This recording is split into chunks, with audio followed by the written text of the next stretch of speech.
Support for NPR and the following message come from IXL Learning. IXL Learning uses advanced algorithms to give the right help to each kid no matter the age or personality. Get an exclusive 20% off IXL membership when you sign up today at IXL.com/NPR.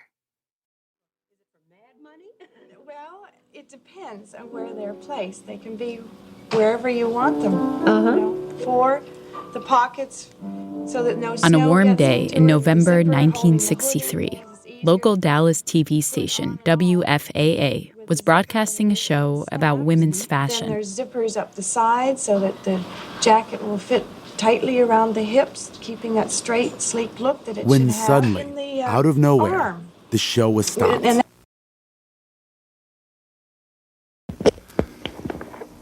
Good afternoon, ladies and gentlemen. You'll excuse the fact that I'm out of breath, but about 10 or 15 minutes ago, a tragic thing, from all indications at this point, has happened in the city of Dallas. Let me quote to you this.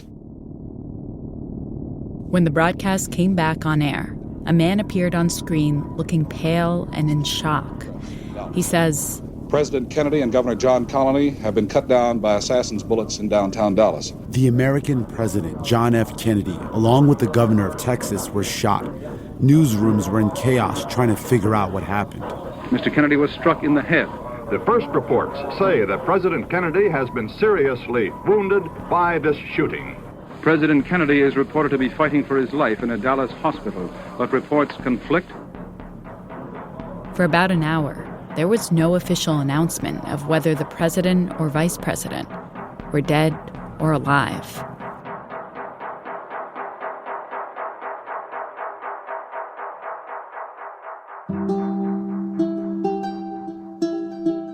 John Feerick had become obsessed with the possibility of a moment just like this, but he wasn't expecting it so soon.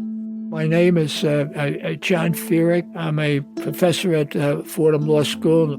Today, John is a professor at the law school he graduated from. He's 89 years old. I am most likely the oldest professor full-time at Fordham Law School.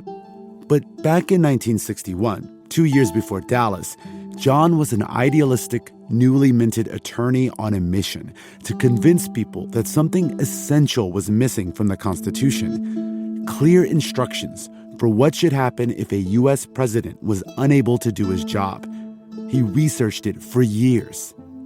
One of the most critical and intriguing constitutional questions ever presented for solution is what happens when the President of the United States becomes incapable of discharging the powers and duties of his office. This is an excerpt from an article John published in the Fordham Law Review in October 1963.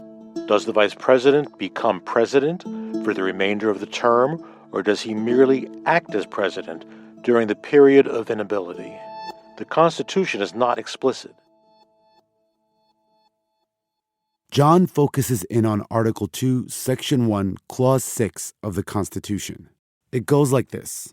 In case of the removal of the president from office, or of his death, resignation, or inability to discharge the powers and duties of the said office, the same shall devolve on the vice president, and the Congress may by law provide for the case of removal, death, resignation, or inability, both of the president and vice president, declaring what officer shall then act as president, and such officer shall act accordingly until the disability be removed or a president shall be elected. Okay, now to translate. What that basically means is that if the president dies or resigns or is unable to serve the role of president, then the vice president would serve in his place. And if the vice president can't serve, then Congress has to decide which officer of government should step in as president. But that's about it. No more specifics. Now, at the time, this issue was not exactly top of mind for most Americans because John's article came out in October 1963, a time when President Kennedy seemed vital and healthy. But John had lots of questions, like who decides when a president is unable to serve? What happens next? Is the transfer of power to the vice president temporary or permanent? What if there is no vice president? To him, the fact that the current president was young and healthy, that the questions didn't seem urgent, made it the ideal time to hash it out. I didn't want the article to just go on a library shelf. So he started mailing out copies. He sent them everywhere, to current and former politicians. He even sent one to the White House. I had a response from an assistant to President Kennedy on November 13. It went like this. President has received your letter and asked me to thank you for sending him the accompanied copy of your article. An acknowledgement. Not bad. But then the personal responses started coming in. He got one from the Attorney General, Robert F. Kennedy, John F. Kennedy's brother. It says as follows, Dear Mr. Feerick, thank you very much for sending me a copy of your article on the subject of president inability. I appreciate you bringing it to my attention, as this is a subject which we have been studying here in the department for some time. Sincerely, Robert F. Kennedy. Then he hears from Richard Nixon. Dear Mr. Feerick, I appreciate your sending me a copy of your article on presidential inability. This is a subject in which I am most interested. You aimed high. I didn't know better. And it didn't stop with politicians. He wrote a letter to the editor of the New York Times. In all of these letters, he emphasized this problem has come up before in our history, more than once, and Congress has never solved it. Presidents are mortal. President Garfield's shooting, President Wilson's stroke, and President Eisenhower's heart attack rendered the respective president temporarily unable to exercise the powers and duties of his office. Despite this, Congress has consistently failed the American people by not acting to eliminate the possibility of a gap in the executive because of the confusion existing over the meaning of the succession provision of the Constitution. In the end, John didn't just want a discussion. He wanted more. He wanted a constitutional amendment. I think I had an expectation that people who had an interest in the subject would examine the article and with the hope that it would make a case for reform. 6 days later, the president was assassinated.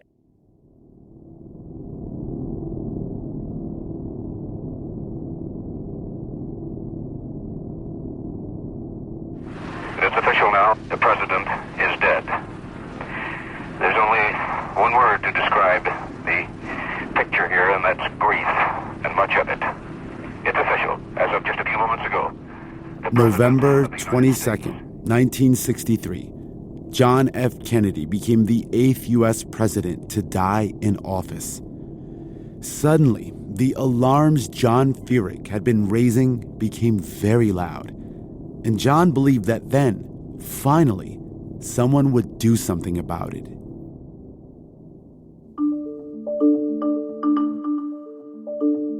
I'm Ramtin Arablouei. And I'm Rand Abdel Fattah. You're listening to Throughline from NPR.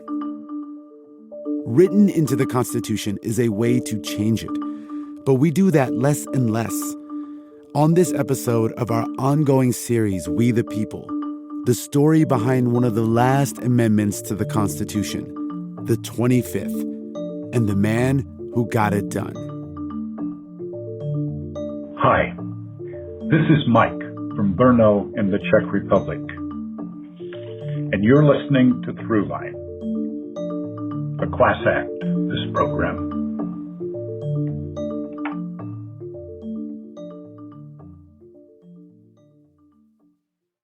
This message comes from Sony Pictures Classics and the new film East of Wall, a portrait of female cowgirls in the New West directed by Kate Beecroft. A rancher must cope with her family, losing her ranch, and providing for a group of wayward teens. Only in theaters, August 15th. This message comes from Schwab. Everyone has moments when they could have done better. Same goes for where you invest. Level up and invest smarter with Schwab. Get market insights, education, and human help when you need it.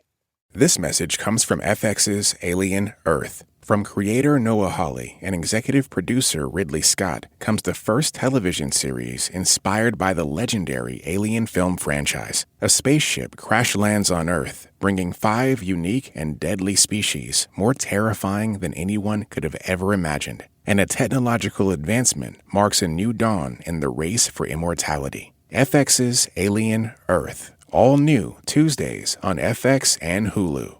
This message comes from Capital One Commercial Bank. Your business requires commercial banking solutions that prioritize your long-term success. With Capital One, get a full suite of financial products and services tailored to meet your needs today and goals for tomorrow. Learn more at CapitalOne.com/commercial. Member FDIC. Part 1. The question of succession. Ready? All right. I'm recording. All right. I'm ready. You're always ready, Yeah. Ron. True professional. All right. So you and Throughline producer extraordinaire Lawrence Wu went to Fordham University to interview our main character in this story, John Feerick. All right. So take me through what happens when you get there. It was a cold day, Ramki. The worst. And I remember I took the subway and I met Lawrence in the lobby. Okay. And then, we turned on the recorder. As you have to do. And then we got on the elevator, rode up to, I don't remember which floor it is, but when we got off the elevator, I think it was John's assistant. She very nicely walked us to his office. Hi, are you your producer? Yeah. Hi, nice to meet you. Nice to meet you too. I'm Clementine. Run. Nice to meet you. Yeah, Sarah's been. And from the moment that we walked into the office, honestly, this is going to sound cheesy, but it was like walking into a time capsule. Okay. Hello. Hi. Hi, I'm Run. Have we met before? We have not met before, but... What's your name? Rund. Ren. R-E-N? R-U-N-D, run with the D. Oh, yeah, nice to see you. You look around, and it was all around. I mean, it was interesting. Half of the office was covered with framed pictures of him and Congress people and lawyers and other people that he'd worked with over the years. And then the other half of the office was covered with pictures of his grandkids and then, he had all these law books, along the wall. And did it seem like he was eager because people aren't just knocking on his door every day wanting to talk about this story? I think it had been a while. Huh. Yeah, I think it had been a while. He's been at Fordham, for so much of his, academic life. And obviously that's where he got his start. That's where he worked on the 25th Amendment. Office, because it's so special to be here, right? I mean, Fordham is where it all began. John Feerick was born in 1936 in New York. His parents had arrived in the U.S. not long before. My parents were immigrants and no formal education. I was the firstborn. John experienced a similar upbringing that I and many of you listening experienced. I grew in understanding of the importance of getting an education and in using it to make a difference. Despite that pressure, John wasn't a good student as a kid, no matter how hard he tried. But his parents weren't accepting any excuses. It was a slow start for me in grammar school, and my father insisted one summer that I not go out until I understood math much better than my grades indicated. Whatever his parents did, it worked. In fact, he did well enough to get a scholarship to go to Fordham University in the Bronx, New York, a school just a short subway ride away from where he grew up. He lived between two worlds, one at college and one back in his blue-collar neighborhood. He went to classes during the day and worked shifts at a local supermarket in the evenings. I felt a real commitment working in a supermarket. Be as good as you can be and serving people at the cash register and putting food on shelves. Even with the job, he found time to be a part of Fordham's student government. I was vice president of my class and also the student body. That service experience was very important because I saw that you could make differences. And it was in the college student government where John had his first experience with the problem of succession of power, in the most nerdy, dramatic kind of way. I remember when I was vice president of the student body at Fordham College in my last year, I had to deal with the inability of a newly elected president.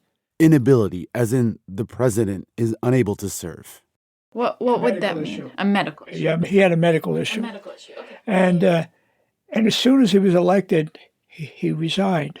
The president of the student government stepped down, and suddenly everyone had an opinion about who should succeed him. Some people called for a new election. But remember, John was the student body vice president. I said that under the Constitution, the vice president becomes the president, and it should not be a new election. A standoff. But Fordham had a student court, I'm not joking here, that would decide these kinds of matters. And they sustained the position I had taken, that the student constitution provided for succession. That's dramatic for a student body counts. It's almost like a mock trial of what would come later a little bit. So John became president of the student government because the student constitution spelled out that process. President resigns, then vice president becomes president, in this case, John Feerick. And he found this whole process really motivating.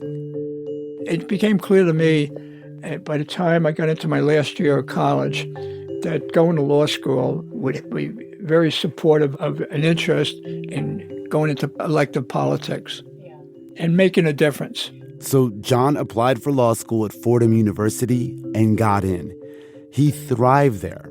He was the editor of the school's law review. But he didn't forget about presidential succession. He couldn't. It was all over the news. Eisenhower seemed perfectly healthy in these films made in 1955, just before his sudden heart attack. His illness revealed once again America's unpreparedness to deal adequately with such an emergency. In 1955, President Dwight D. Eisenhower had a major heart attack. In the Denver church where Ike worshipped, in churches and synagogues all across a shocked nation, America joined in spirit with Vice President Nixon, facing grave burdens in a situation not adequately defined by constitutional law. The president was hospitalized, and right away, people started asking, who's going to run the White House while he's on the mend? Well, first place they might go is the Constitution to figure it out. Okay, Article 2, Section 1, Clause 6 of the Constitution says that if the president is no longer able to discharge his duties because of removal from office, death, resignation, or inability, then the vice president assumes the powers and duties of the president. Okay, so then what happens? People quickly realized that the Constitution didn't say anything beyond what was in Article 2. For example, would the vice president just be a caretaker until a new election was held? Or would he be the legitimate president? And so with President Eisenhower's mounting medical troubles, it wasn't clear who was going to decide if and when the vice president, Richard Nixon, would take over his duties. The two men eventually did work out a deal. Nixon would serve as acting president until Eisenhower returned. Disaster averted. But John Feerick wasn't satisfied. I saw that there was a problem of inability. Remember, John had experience with this kind of thing, and he loved it. It tied to interest in the Constitution, so I started to collect information. That is an understatement. John began obsessively researching the history of this issue. Even after he graduated and got a job as a lawyer, he kept going. I used to go to the Fordham Library at the Rose Hill campus, and if there was a holiday, I worked on it. Whenever I could, I was putting in a lot of hours at the law firm, and I wanted to take a look at the history in terms of the problem itself. What kinds of historical examples were you coming across as you were digging into the research? Woodrow Wilson, James Garfield. Okay, here we're going to stop, and I'm going to take you on a fun journey into the past cases where a president died and there was some lack of clarity about who would take on their role. Let's start with President William Henry Harrison, the 9th president of the United States. His inauguration was on a cold, rainy day in 1841. Standing outside in the rain, he gave the longest inaugural speech in American history. He spoke for nearly 2 hours. Anyway, he came down with pneumonia and died a month later. His vice president, John Tyler, quickly assumed his office. He was the first vice president to become president after the president died.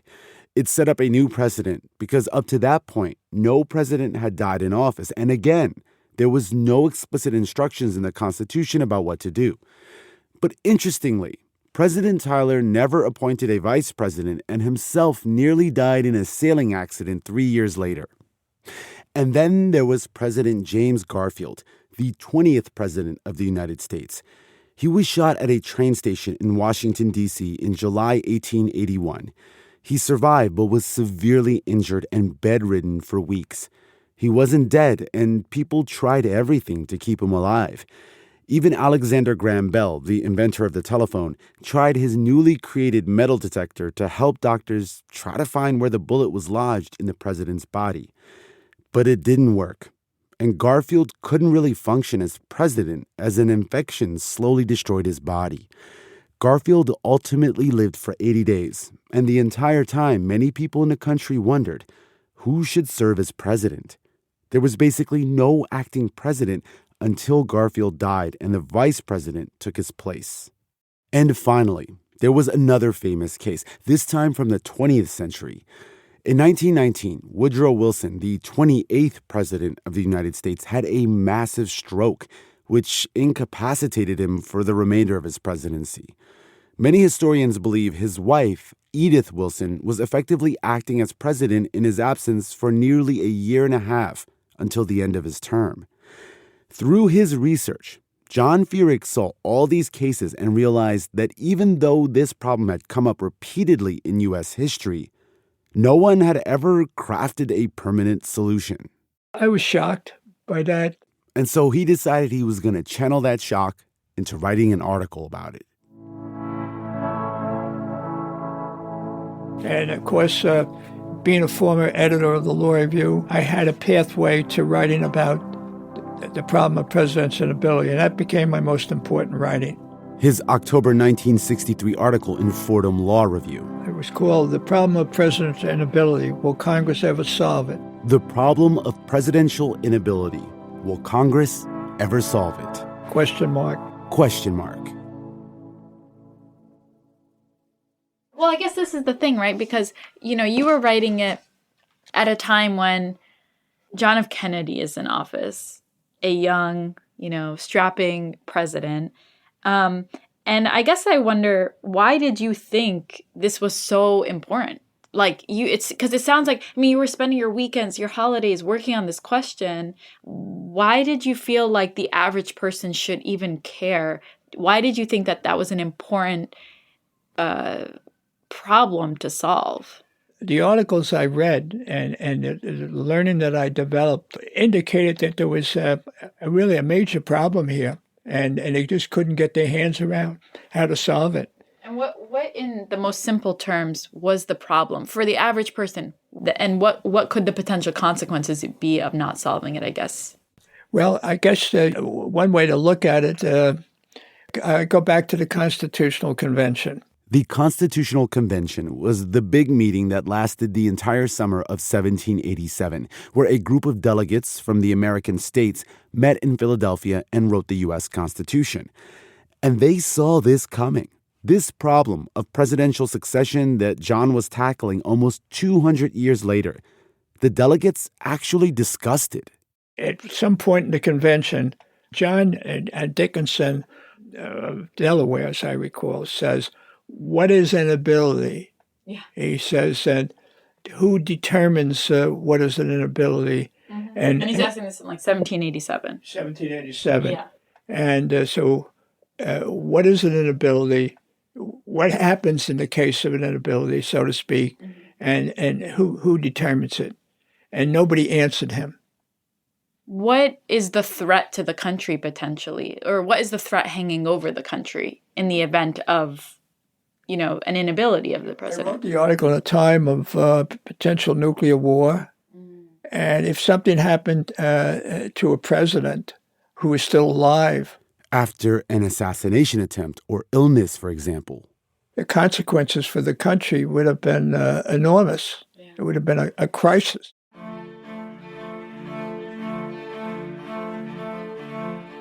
A flash from Dallas. Coming up, a president is shot, and John goes to Washington.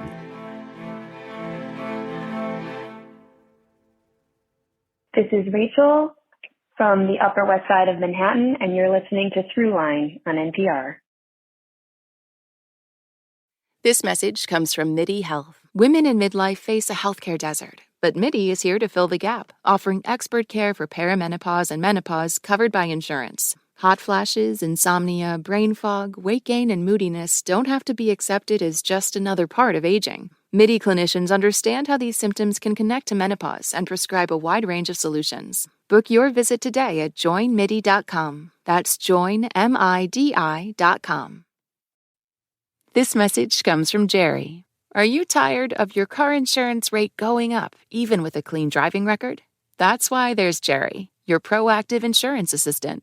Jerry compares rates side by side from over 50 top insurers and helps you switch with ease. Jerry even tracks market rates and alerts you when it's best to shop. No spam calls, no hidden fees. Drivers who save with Jerry could save over $1,300 a year. Switch with confidence. Download the Jerry app or visit jerry.ai/NPR today.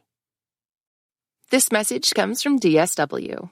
Where'd you get those shoes? Easy, they're from DSW. Because DSW has the exact right shoes for whatever you're into right now. You know, like the sneakers that make office hours feel like happy hour, the boots that turn grocery aisles into runways, and all the styles that show off the many sides of you. From daydreamer to multitasker and everything in between, because you do it all in really great shoes. Find a shoe for every you at your DSW store or dsw.com.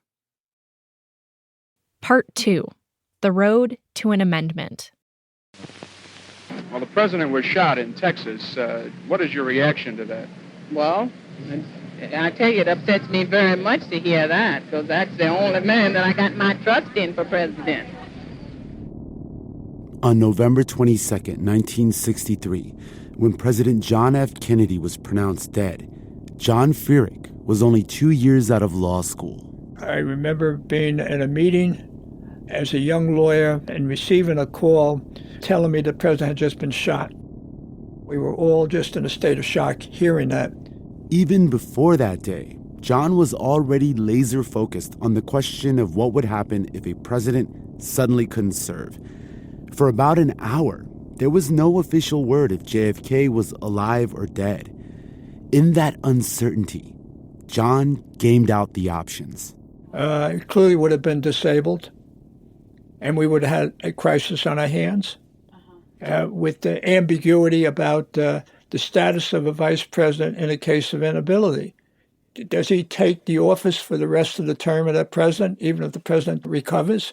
Right. Or does he be just an acting president for the duration of the inability? And Arthur Kroc, a New York Times journalist who'd read John's article about this issue, publishes an article and it makes reference to my article. What is inability? Who raises the question of when it has occurred and when it has ended? And who resolves these questions when they have been raised? Suppose a disabled president refuses to certify it, or if he asserts it, proclaims the end of his disability when it still exists. How is the government crisis to be met? And totally shocked when somebody told me that I was quoted in the New York Times, the Arthur Kroc, and then I started getting calls. One of the best studies of the subject was published by John D. Feerick in the October 1963 issue of the Fordham Law Review. His solution is a constitutional amendment. Because suddenly, it looked like you almost predicted. Yeah, my life changed. Because somehow I started to get requests for the article. Things started moving fast, and it became clear that John's writing and ideas could play a role in whatever came next. I realized that the elective politics was not for me, but law reform and communicating through writings, through talks, would be who I am. Just a few weeks after President Kennedy's assassination, the American Bar Association, the ABA, announced a meeting called Special Conference on Presidential Inability. The lawyers were ready to dive in. It was scheduled for January 1964, and John was invited to be a part of it. The staff of the ABA, they had seen the reference to the article, and they recommended this young lawyer in New York who wrote this article that was quoted in the Times should be invited to be a member of the group. All of the lawyers invited to the conference were given background materials in preparation. And the first document to read is my article. Our strength and survival depend on our having an able leader at the head of the executive branch at all times. The continuity of the executive should never be in doubt. At present, it is. You had done all the work already, basically. Yeah. Oh, yeah, it was complete. The article was out there. A constitutional crisis exists. It is time that Congress act to resolve it once and for all.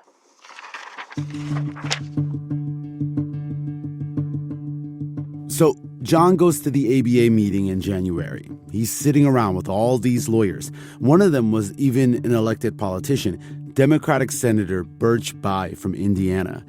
And they've all read his article. And obviously, they have some questions for John. Why an amendment? Is there any issue about whether the president should be able to declare his own inability? So basically, can the president decide himself when he's not able to do the job anymore? Or should someone else make that call? Should the vice president? This was tricky territory. If you gave the authority only to the vice president, the American public are going to see a battle between the president and the vice president. And it looked like a coup. It's like a coup. In other words, if it's just up to the VP to decide if the president is fit to serve, then what's stopping them from using that power to basically take over the presidency? So all of that we sort of worked through, and at the end of the day, put out the recommendations. The biggest one being, we need a constitutional amendment. The ABA lawyers, including John, sketched out what this could look like. First, they said that if the president is unable to serve, then power goes to the vice president, who will serve either to the end of the term or until the president is able again. Who decides if the president is unable to serve? Well, the president himself can do that, or the vice president, as long as he has enough votes from the cabinet or some other body approved by Congress. Okay, so the ABA took these recommendations to Congress. Several of us on the conference also were invited to testify in subsequent days. Do you have some concern that it would be difficult for the vice president and also the cabinet members to act with the necessary degree of impartiality? Would they be torn between loyalty to the president and the vice president? I think all of these are legitimate questions for us to discuss before making a final decision. I feel this way, Mr. Chairman. First of all, I feel that nobody outside of the cabinet would have the confidence of the people of the country. Certainly, the cabinet is a body that is recognized as consisting of people close to the president. This is from John Feerick's testimony in Congress. It wasn't recorded, so it's being reenacted here. Senator Birch Bayh is asking the questions.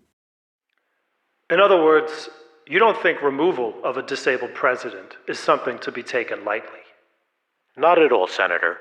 I feel very strongly that any provision which we adopt should be weighed as heavily in favor of the president as possible, because it seems to me that this is the single greatest institution we have, and I would be very reluctant to see us set up a commission consisting of people who were neither appointed or elected. Eventually, a draft of a constitutional amendment worked its way through Congress, with Senator Birch Bayh leading the way. So this is top priority at this point. Yeah. It was magnificent. It didn't immediately succeed. Congress adjourned without the House voting on it. But Senator Birch Bayh didn't give up. In 1965, he introduced it again. How directly were you involved in terms of the deliberations on, the Senate and House floors? Were you running papers to people, taking notes? How directly were you involved in that whole process? Well, in many ways, I had several roles. First, as an organizer, He became a part of the ABA's Young Lawyers Committee on Presidential Inability and Vice Presidential Vacancy.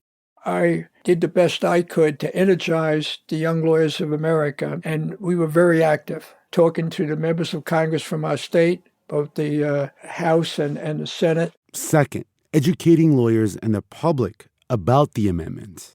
I wrote articles on it in the ABA Journal. So in the ABA Journal at the time, today we got social media, we get so many publications, but at that time, that was an important publication. So the lawyers are getting educated all over America. You're educating them. So What? you were Well, educating. Yeah, anybody. You were really like shepherding it sounds like. People were carrying the material and the literature and passing it on. Yeah, I mean, that's the part of all of this, that I think is easy to forget. Like, you're still in you're in your 20s. You're pretty fresh out of law school when all this is happening. Like, it must have been a whirlwind to just be literally on the front lines of shaping the Constitution. Well, I was so busy, I don't think I focused on what was really happening. I was working as a practicing lawyer. I was putting in a lot of time. So after months of organizing and educating and Senator Birch Bayh working his colleagues trying to get their votes, the bill was reintroduced. And when that was introduced in January 65, it had 70 sponsors in the Senate. They all wanted to get their name on it. The bill passed both houses of Congress. But in order for the bill to become an amendment to the U.S. Constitution, 3/4 of state legislatures had to ratify it. It's very time-consuming and difficult to achieve. But in 1967, 2 years after the bill was introduced, the 25th Amendment to the U.S. Constitution was ratified. John Feerick's dream had become a reality.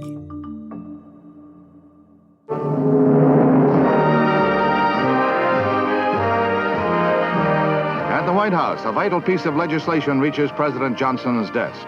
It's the 25th Constitutional Amendment, providing for the replacement of any disabled president or the filling of any vice presidential vacancy. The 25th Amendment has 4 sections. The first 3 are straightforward. Basically, collectively, they say that when a president is removed from office or dies or resigns, the vice president automatically becomes president. If a vice president dies or resigns, then the president nominates a replacement, and that person has to be approved by votes from both houses of Congress. If a president sends a letter to Congress saying they can't continue their duties because they're unable physically or mentally, then the vice president takes on the president's duties until the president can do it again or there's another election. Availing myself of the constitutional option offered to this office by Section 3 of the 25th Amendment, which permits through written declaration to temporarily transfer all powers of the presidency to the next in the constitutional line of succession.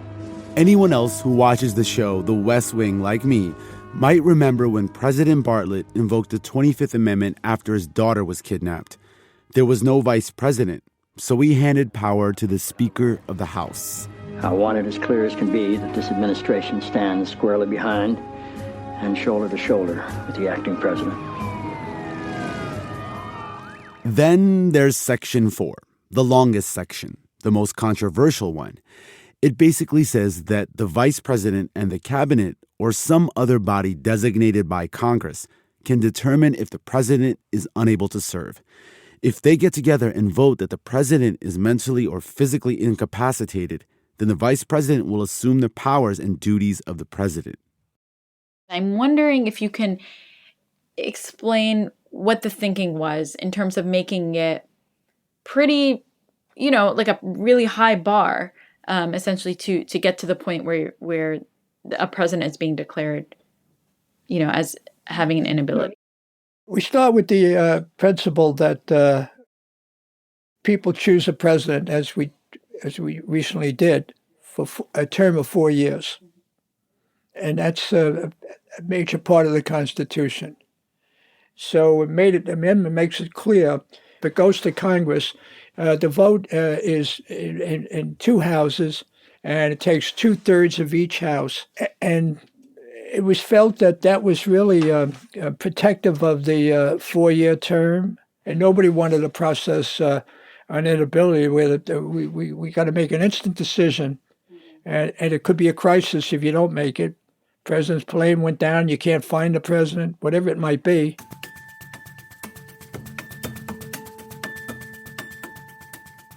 Coming up, the 25th Amendment gets its first test.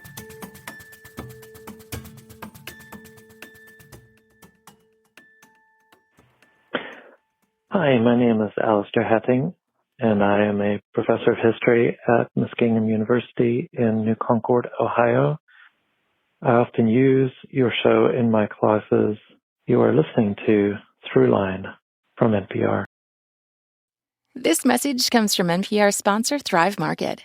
It's back to school season, aka snack packing, lunch making, schedule juggling season. Thrive Market's back to school sale is a great way to stock up this month with 25% off family favorites. Easily filter by allergy or lifestyle to find kid-approved snack packs, organic dinner staples, and more, all delivered to your door. Go to thrivemarket.com/podcast for 30% off your first order and a free $60 gift. This message comes from First Leaf. First Leaf takes care of the wine for your summer. First Leaf's short quiz figures out what you like, then delivers a summer-ready box. Bright whites, smooth reds, and chillable bubbles. Go to firstleaf.com/summertime with promo summertime. This message comes from REI Co-op, a summit view, climbing El Cap, a faster mile, or that first 5K. It all starts here, with gear, clothing, classes, and advice to get you there, so you can wave to your limits as you pass them by. Visit rei.com or your local REI Co-op. Opt outside. Part 3. The 25th. Before Richard Nixon resigned in 1974 following the Watergate scandal, there was his vice president, Spiro Agnew. The American people deserve to have a vice president who commands their unimpaired confidence and implicit trust. For more than 2 months now, you have not had such a vice president. During the Watergate investigation, which implicated Nixon in a major political scandal that was rocking the country, a separate investigation was happening involving Agnew. There were allegations that he had been involved in bribery while serving in Maryland politics, including his role as governor. Agnew called these allegations damned lies, and at least to the public, Nixon backed him. The charges that have been made against him, and which he has denied publicly, he has denied to me privately on 3 occasions. But the pressure for Agnew to resign was growing. He told Nixon first in October 1973. Then he told the country on national television. In this technological age, image becomes dominant. Appearance supersedes reality. An appearance of wrongdoing, whether true or false, in fact, is damaging to any man. But more important, it is fatal to a man who must be ready at any moment to step into the presidency. Spiro Agnew's resignation left Richard Nixon without a vice president, which meant that 6 years after the 25th Amendment was ratified, it got its first test. The amendment has 4 parts. The one that concerns the vice presidency is Section 2. Section 2. John Feerick, who helped draft the 25th Amendment, reads it for us. Whenever there's a vacancy in the office of the vice president, the president shall nominate a vice president who shall take office upon confirmation by a majority vote of both houses of Congress. And it was used for the first and only time during the period of 1973 and 74, when the vice president resigned from office. The president, Nixon, was able to nominate Gerald Ford, the minority leader of the House of Representatives, to be the new vice president, who was confirmed within 2 months after the nomination. On today, having confirmed the nomination of Gerald R. Ford of the state of Michigan to be vice president of the United States, the proceedings required by Section 2 of the 25th Amendment to the United States Constitution have been complied with. So Gerald Ford became the vice president. Then the following year, President Richard Nixon resigned, which meant that under the 25th Amendment, Section 1, newly confirmed Vice President Ford would now become President Ford. He then nominated his new vice president, again under Section 2, Nelson Rockefeller. So within a year, the 25th Amendment was invoked 3 separate times. We never speculated about that scenario, that's for sure. I mean, we never had anything like that in our history. As someone who had helped to, build this amendment that was becoming very, very critical in this chaotic moment around the Watergate scandal, what did that look like for you, realizing this was having a very, very direct impact on the country's future? I was just thrilled, obviously, like so many of us, because Watergate was terrible. But keep in mind, process involved both houses of Congress, filling a vacancy in the vice presidency. And every district in the country had a representative in Congress. They wanted to get as close to the people as possible without a popular election, because you'd have an electoral college election, and the House had to be included. Every district in the country. This wouldn't be the only time the 25th Amendment would be invoked. Section 3, which allows the president to initiate a power transfer, that was used once by Ronald Reagan, twice by President George W. Bush, and once by President Joe Biden, all for being under anesthesia for medical procedures. The only part of the amendment that has never been used is Section 4. That's the one where power is taken from the president. It basically says that the vice president and the cabinet can determine if the president is unable to serve. If they get together and vote that the president is physically or mentally incapacitated, then the vice president will assume the powers and duties of the president as acting president.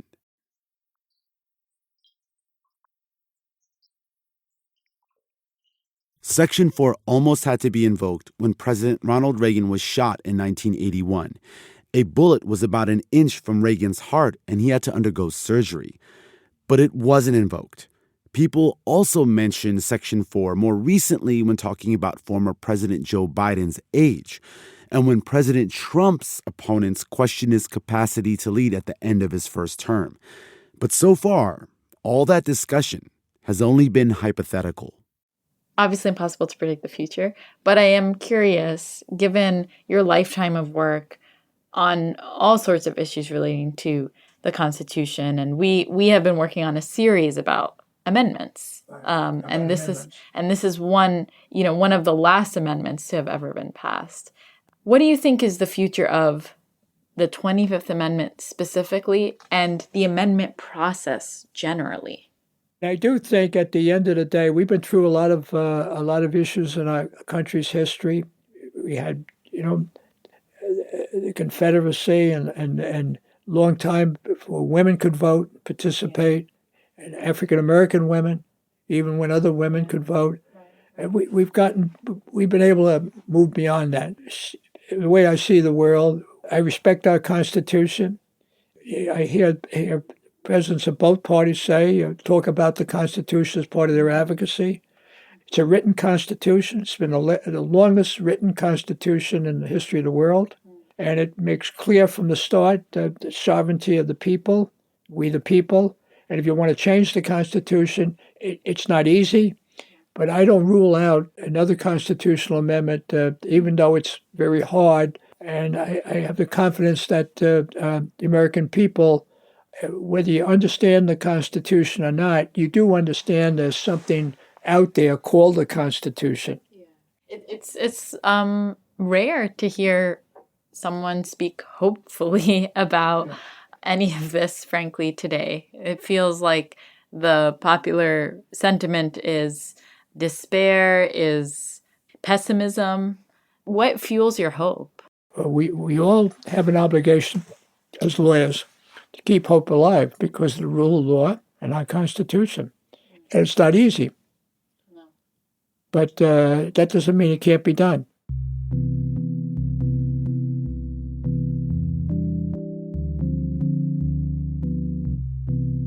I'm not somebody who gives up hope. And I was just that young lawyer that thought that Congress should do something about the 25th Amendment. I feel like it's especially, I don't know, powerful kind of having this conversation with you, sitting here in Fordham where like all of this began. And I think it's kind of beautiful that you're here. Like it's sort of a... That's awfully nice of you. I mean, that just, it's, when I read the pages in there last night, I wouldn't be able to do that today, and it brought back a lot of memories of people who are all gone, and yet, like myself, had a belief in America.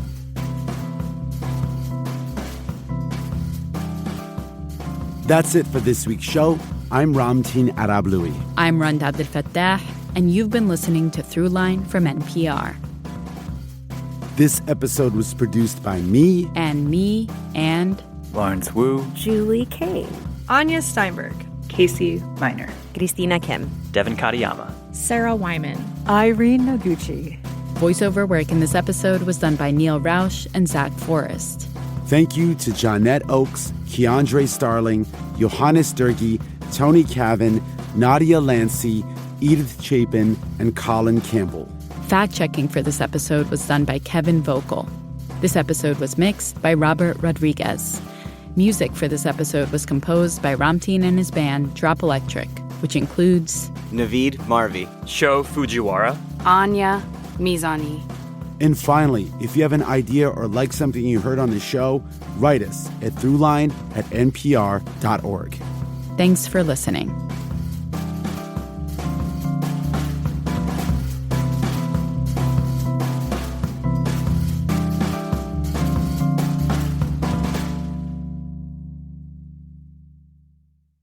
This message comes from First Leaf. Summer days hit better when First Leaf takes care of the wine for you. First Leaf's short quiz figures out what you like, then delivers a summer-ready box. Bright whites, smooth reds, and chillable bubbles. No wine aisle guessing, no errands. Just personalized picks shipped to your door.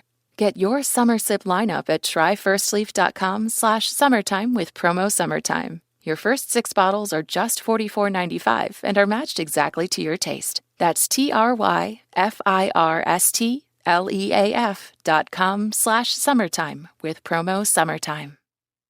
This message comes from Homes.com. When you're shopping for a home, you want to know as much about the area around it as possible. Homes.com has got you covered with a comprehensive neighborhood guide from local experts. Homes.com. We've done your homework. This message comes from Sattva. Getting quality sleep can improve athletic abilities, increase energy, and boost memory and learning. Sattva mattresses are designed to promote that kind of sleep. Save $200 on $1,000 or more at sattva.com/NPR.